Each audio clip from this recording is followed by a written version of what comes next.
दोस्तों, इसराइल और ईरान की ये जंग हो सकता है बहुत जल्द थर्ड वर्ल्ड वॉर का रूप ले ले। जब दुनिया में कोई भी दो देश लड़ते हैं उसका असर पूरी दुनिया पर पड़ता है। अब जानने वाली बात यह है कि इसका असर इंडिया पर पड़ेगा या नहीं। किस तरह ये जंग हमारी इकोनॉमी, बिजनेस पर, स्टॉक मार्केट पर और आम आदमी के बैंक अकाउंट पर असर कर सकती है, ये सब जानते हैं आज की वीडियो में। इस वीडियो को एंड तक जरूर देखें, ये जानने के लिए कि आपके साथ क्या होने वाला है और कैसे खुद को प्रोटेक्ट किया जा सकता है। यूं तो इसराइल और मिडिल ईस्ट की लड़ाई बहुत पुरानी है। एक तरफ इसराइल के लोग कहते हैं कि ये हमारी प्रॉमिस लैंड है, वहीं फलस्तीन के लोग इसराइल को घुसपैठी मानते हैं। लेकिन हाल ही में आपने सुना होगा कि इसराइल में हमास के जंगजू घुसकर कई लोगों को मारकर और कुछ को बंदी बना लिए थे। उसके बाद से इसराइल ने बदला लेने की ठान ली और आज तक नहीं रुका। इसराइल की इंटेलिजेंस एजेंसी है मोसाद, जिसने सबसे पहले हमास पर अटैक किया और उसके लीडर को मारा। उसके तुरंत बाद इसराइल पर लेबनान से हिजबुल्लाह का अटैक शुरू हो गया। लास्ट वीक हिजबुल्लाह के मिलिटेंट्स मोसाद के ट्रैकिंग से बचने के लिए मोबाइल फोन्स की जगह पेजर्स लिए घूम रहे थे। पिछले हफ्ते लेबनान में फिल्मी घटना घटी। कुछ ऐसा हुआ कि हजारों पेजर्स एक साथ ब्लास्ट हो गए, जिसके चलते कई लोग मारे गए।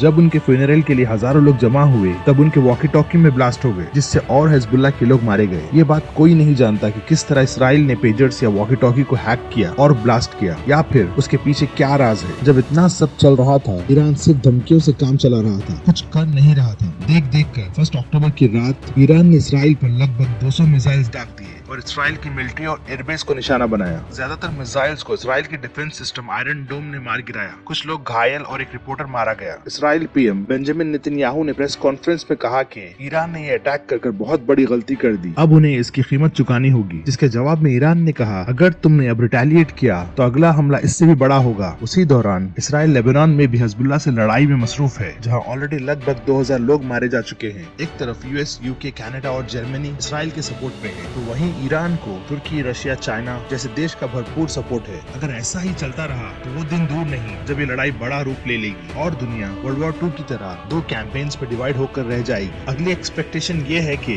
या तो इसराइल ईरान के ऑयल रिजर्व पर अटैक करेगा या न्यूक्लियर फैसिलिटी को अपना निशाना बनाएगा, जिसके जवाब में ईरान फुल फ्लैश लड़ाई में कूद पड़ेगा, जो दुनिया के लिए बहुत महंगा साबित होगा। इसी बात को देखते हुए यूएस के प्रेसिडेंट जो बिडेन ने दुनिया को दिखाने के लिए कह दिया, अगर इसराइल किसी न्यूक्लियर फैसिलिटी पर हमला करता है तो इसराइल को हमारा सपोर्ट नहीं होगा। अब ये जानते हैं कि अगर फुल स्केल जंग हुई तो क्या क्या गलत हो सकता है। सबसे पहला असर पड़ेगा ऑयल प्राइसेस पर, क्योंकि ईरान बहुत बड़ा ऑयल एक्सपोर्टर देश है। अगर ऑयल एक्सट्रैक्शन में किसी तरह की भी रुकावट आई तो उसका असर तुरंत क्रूड ऑयल की कीमत पर पड़ेगा। दूसरा इफेक्ट ट्रेड रूट्स। इंडिया की जितनी भी एनर्जी नीड है उसका 85% हमको इम्पोर्ट करना पड़ता है। नेचुरल गैस भी इम्पोर्ट की जाती है, जो सबसे ज्यादा खतर से आती है। इंडिया के 2 सबसे इम्पोर्टेंट ट्रेड रूट्स है। एक तो है रेड सी, जिसको हूतीस ने पिछले 1 साल से डिस्टर्ब किया हुआ है। दूसरा है स्ट्रेट ऑफ हरमुज, जो ईरान, ओमान और यूएई के कंट्रोल में है, जिसे हरमुज की खाड़ी भी कहते हैं, जो लगभग दुनिया का 20% ऑयल कंट्रोल करता है और हमारे देश का 65% ऑयल इसी खाड़ी से आता है। कतर से जो नेचुरल गैस आती है वो भी इसी रास्ते से आती है। रेड सी वाला रूट जो हूतीस ने डिस्टर्ब किया हुआ है वो भी ईरान के साथ ही है। हम जो ऑयल रशिया से खरीदते हैं वो रेड सी से गुजर कर आता है। तो अब ऑयल का महंगा होना तो दूर की बात है, क्वेश्चन यहाँ ये है कि ऑयल आ भी पाएगा या नहीं, जो बहुत बड़ा इश्यू होने वाला है। अगर इस जंग के चलते ये दोनों रूट्स भी ब्लॉक हो जाएं तो हमारे देश की इकोनॉमी डिस्टर्ब हो जाएगी। अगर इस रूट को बाईपास करना चाहेंगे तो बहुत बड़ा चक्कर खा कर आना होगा, जिसके चलते बहुत डिलेज होंगे और ऑयल प्राइसेस कई गुना महंगे हो जाएंगे। इन सब के चलते सबसे बड़ा जो मसला होगा वो है महंगाई आसमान छू लेगी। जब पेट्रोल डीजल महंगे होते हैं तो उसका डायरेक्ट इफेक्ट होता है खाने पीने की चीजों पर, डेली यूज के ग्रोसरीज पर, क्योंकि हर चीज के ट्रांसपोर्ट महंगा होने की वजह से चीजों के दाम बढ़ जाएंगे। इस लड़ाई का एक और डायरेक्ट इफेक्ट उन लोग पर होगा